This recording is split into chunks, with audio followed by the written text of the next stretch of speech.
it takes a lot of courage, it takes a lot of humility, it takes a lot of respect, you know, to go through kind of competition like this and go ahead and shake someone's hand and say, hey, you know, you did a good job, but maybe I'll see you again on the line. This is a US Rowing development and selection camp, and what we're doing is we have 14 athletes and 10 coaches, and out of those athletes we're selecting a trunk and arms mixed double. So that's a man and a woman who are in a double, so that's 2 people, 2 oars each, sculling.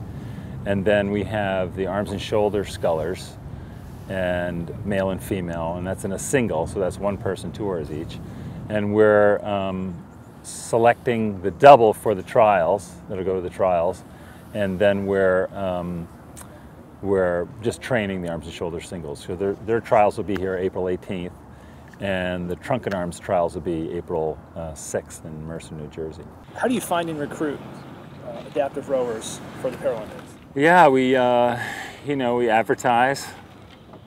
We talk to rowing programs that have adaptive rowing, offer adaptive rowing for rowers, and I have 3 athletes, or 2, supposed to be 3, now I have 2 athletes who are from the Veterans Administration Adaptive Sports Program. So I get some vets who've been injured, wounded, and are looking for a sport that they can do.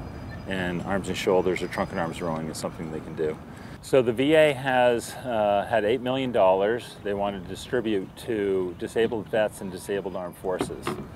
So we received $290,000 of that, and we're directing it to, you can do a couple things with it. You can either do 2 events a year, something like that, and just have them come in, and that's your deliverables. So you have these number of people come to the event, and then they go off and do whatever. We wanted to make it more of a sustainable program. So we identified rowing clubs that wanted to offer adaptive.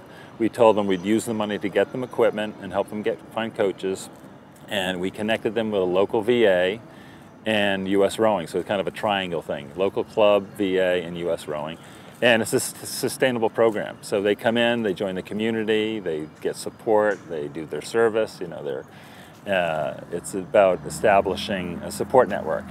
And that's been really exciting for us, a full effort. But that's what we learned about sport, right?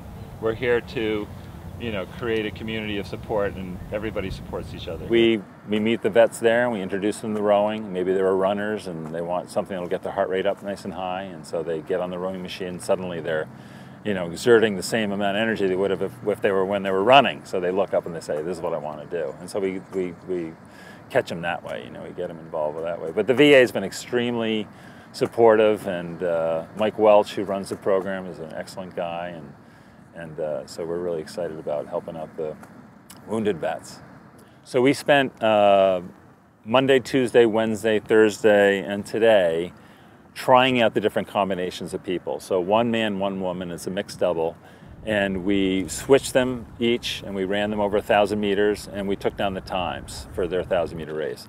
So based on those times and the combinations, we identified the fastest 2 men and 2 women. Tomorrow they're going to go out and side by side do long steady pieces with the coaches to look at their technique, and then really the athletes decide who they want to race with. So the trials are April 6th in New Jersey, and then these guys will line up and may the best couple win. And then they go off to Gavaretti, Italy, where they train from April 12th to the 20th, and then there's a pre-qualification regatta in Italy. Whoever wins that, or comes in the top 2, crews will be going to Rio. So internationally, it could be another crew from Italy or another crew from France that'll be hopefully in that top 2, and then we'll have a trunk and arms double in Rio, and it'll be that double. Scott, we're 4:53. Tony and Diana were 4:59. Hellman and Betsy were 4:45. So it's a long wait till September, but they'll, you know, we'll get them some other international races, some experience, and we'll see how they do. And we had some really fast crews here. So we have a gold standard.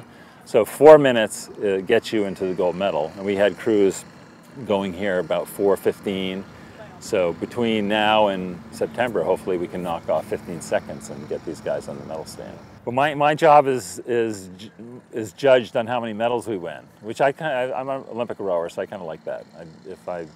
When I was rowing, it was all about trying to get on the medal stand. I mean, obviously the community and the support and all that stuff, the support of your family and your friends is critical, and that's what you get out of the sport. You know, courage, respect, humility, all those great things that you learn. But the end point is try to win a medal, you know, try to get these guys a gold medal around their neck, because that's why they're doing it. You know, they wouldn't work so hard unless they wanted to, you know, show their country that they are the best in the world. So my goal is to get 4 Olympic medals. You know, get it in the singles, men, female single, get it in the mixed double, and get it in the what's called our leg, trunk, and arms 4. So we have a 4 that's won a silver medal the last 2 World Championships. So I think we can do it. I think we can get everybody on the medal stand.